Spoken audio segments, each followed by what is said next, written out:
The story of cricket. So, we all love games, and one of the famous games all over the world is cricket. So, today in this lesson, the story of cricket, we are going to learn about the history of cricket. How did the game evolve?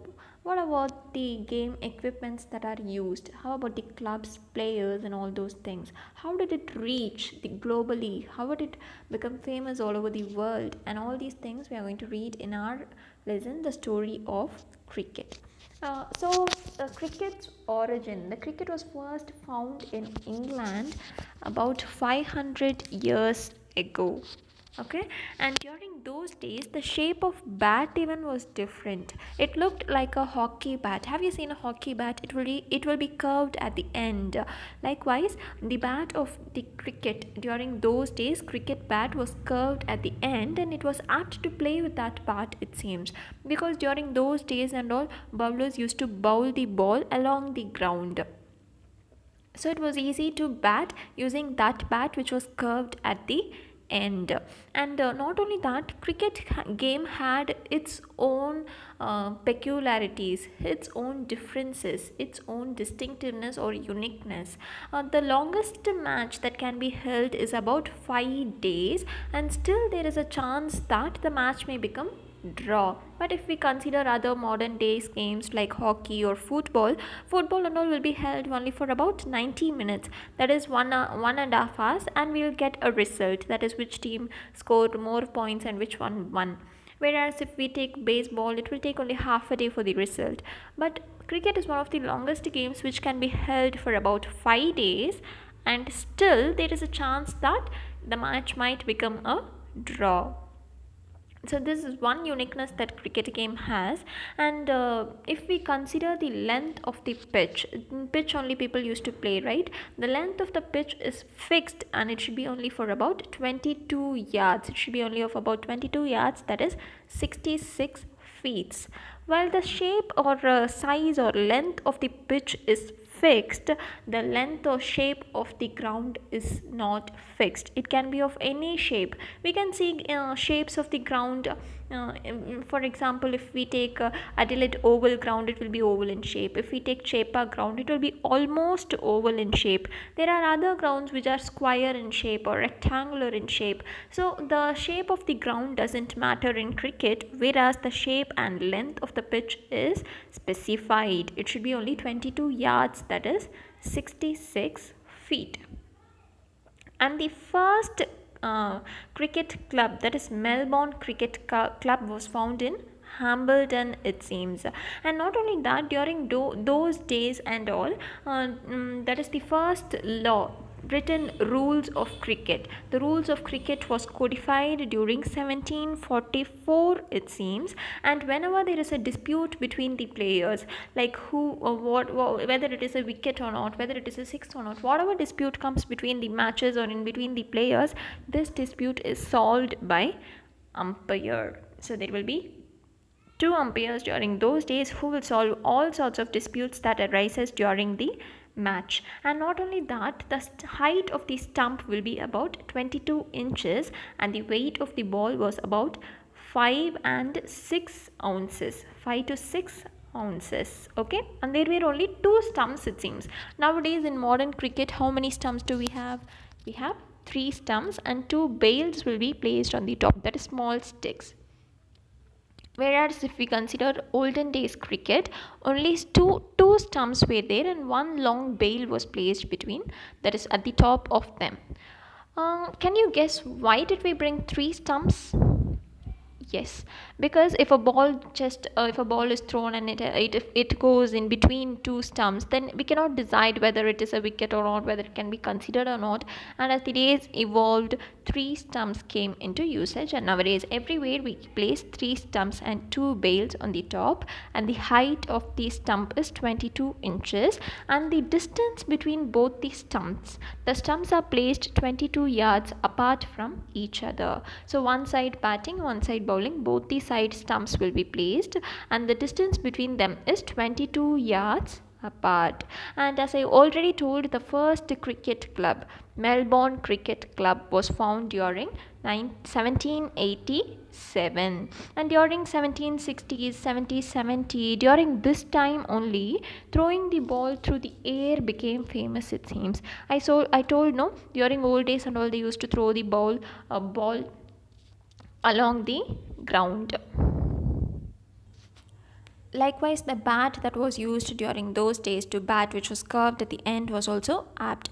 But as days passed and as people started playing the game much during 1760s, 1770s and all, they started bowling the ball through the air, it seems, and this led to different styles of bowling, like spin or swing, and there are many types like yorker, fast bowling, whatever it is. So it led to different styles of bowling. And not only that, they also bought a definite size and width for the bat and ball. For example, the width of the bat should be only 4 inches and the weight of the ball should be only 5.5 to 5.3 by 4th ounces. This was fixed.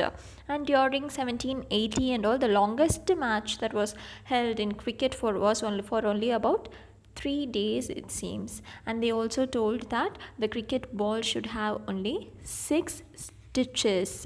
And if we look at all these game equipments of cricket, what all do we use? We have a we have a bat, we have a ball, we have a stump and a bail which is placed at the top. So if we consider all these things, these are all naturally made, it seems. They're all made out of natural things, natural materials, wood, right? Whereas if we consider another modern games like badminton or tennis or shuttle, these equipments during those days they might have been handmade, but nowadays technological use or mechanical use is highly needed for making those game equipments. But considering cricket, even in today's modern world, the bat and ball are handmade and we only use natural resources to make this bat and ball. We do not use any other industrial materials like plastic or fiberglass or metal and all these things. It is purely made out of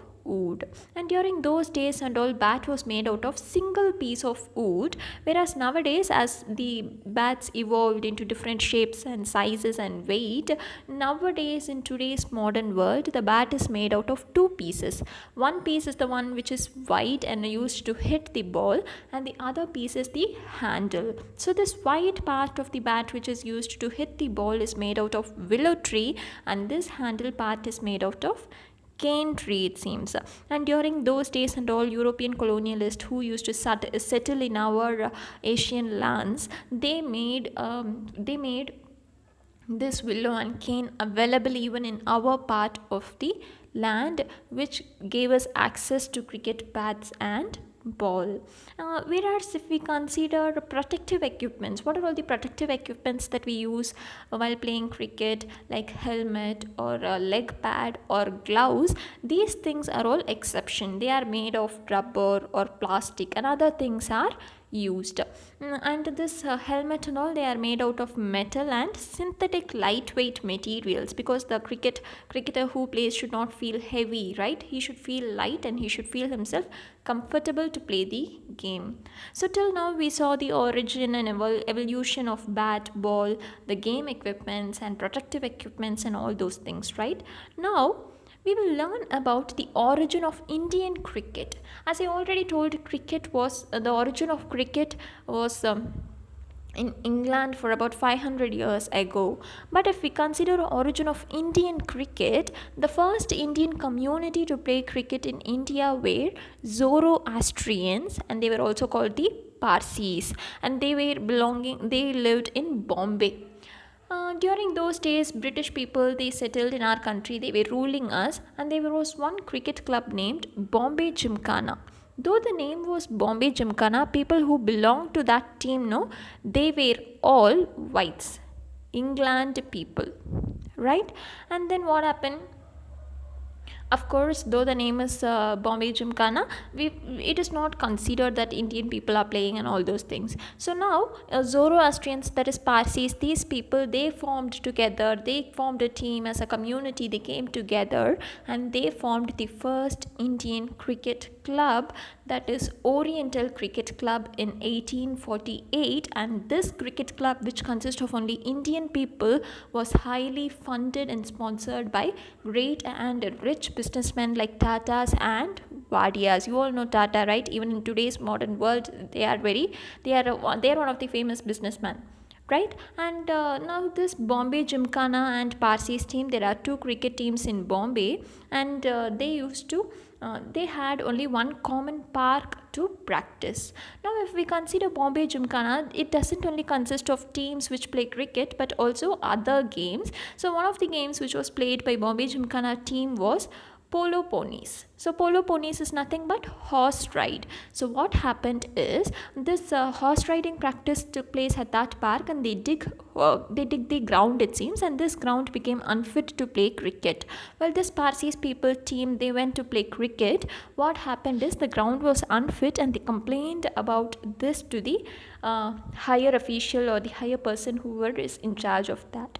As British ruled us as they were the one who were in charge, who were in higher position, of course they supported their people, Bombay Gymkhana team. So now our people, Parsis team, they became very sad, but they did not give up. They built their own playground and they started practicing there, and this brought peace between Bombay Gymkhana and Parsis team. Soon after that, very shortly, within about 4 years after, during 1889, there was a match which was held between Bombay Gymkhana and Parsis team, and to our fortune and our luck, we won. Our Parsis team won. Bombay Gymkhana team, that is the whites. And not only that, during those days even cricketers were very famous, it seems. So one of the famous cricketer was CK Naidu, and he is considered as one of an outstanding Indian batsman, it seems. Though he was out of Indian cricket prime, that is, though he was old and he was not physically strong to play the game, but still he participated as a cricket captain. He played a game against England. He played the first test match against England in 1932, it seems, and he was our country's first test captain. He was very famous and people appreciated him and his game a lot. It is not that all cricketers will get this fame and everyone will be remembered. It was not only CK Naidu who played during that time. There were also other players who played along with CK Naidu, like Palwankar Vittal or Palwankar Balu, but still they were all forgotten by the people. It was CK Naidu whom we remember. Even if we consider modern cricket, there are many players, but we cannot say that I know all the players' name, right? Only few players are famous for their games, for their skills. For example, MS Dhoni, Suresh Raina, Sachin Tendulkar, or Virat Kohli.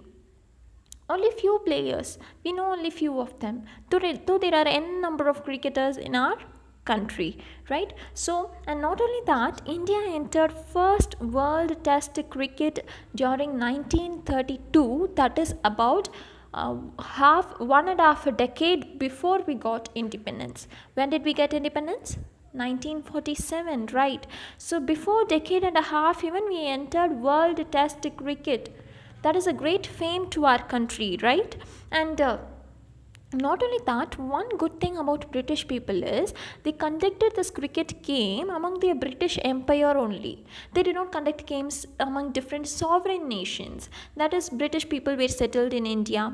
British people were also settled in Australia, also in West Indies. So wherever these British people were settled, wherever they were doing trade, the competition, this cricket match was held only between this British Empire, the countries where and all British were settled, and not among different sovereign nations, not among other nations. And this game cricket became worldwide famous because of satellite television. People who were living in a very small village were also able to watch cricket matches which was held in Sydney. So satellite television made it possible, right? And one of the greatest fact is that South Asian people, they are crazy about cricket, and this South Asian part of the world has the largest viewership for the game. And you know where did it result in? This ICC is there, no, International Cricket Council. This ICC headquarters was shifted from London to Dubai because of its viewership. We people living in South Asia are crazy about cricket. We highly appreciate the game, and not only the game, we also appreciate the players. We go crazy for them.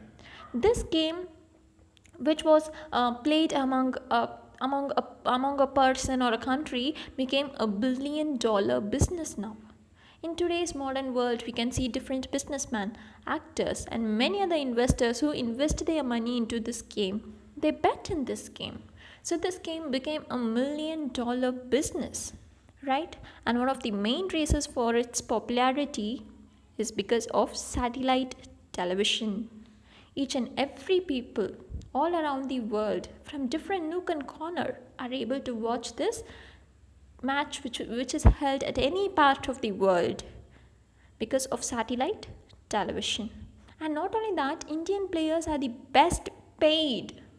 When we come to most famous cricketers, and this fame we cannot get in all the games, right? There are many games, but still this cricket has its own unique place. These players are highly paid. If we think about the start of cricket, the beginning of cricket in Indian origin, our Parsis team did not even have a place to practice. They did not even have a park. But consider today, think about today. It's $1 million business, and our Indian players are highly paid. So this is the change of cricket. This is the growth of cricket, which became possible because of media, technology, global commerce, and satellite television. So here our story of cricket ends. Thank you, children.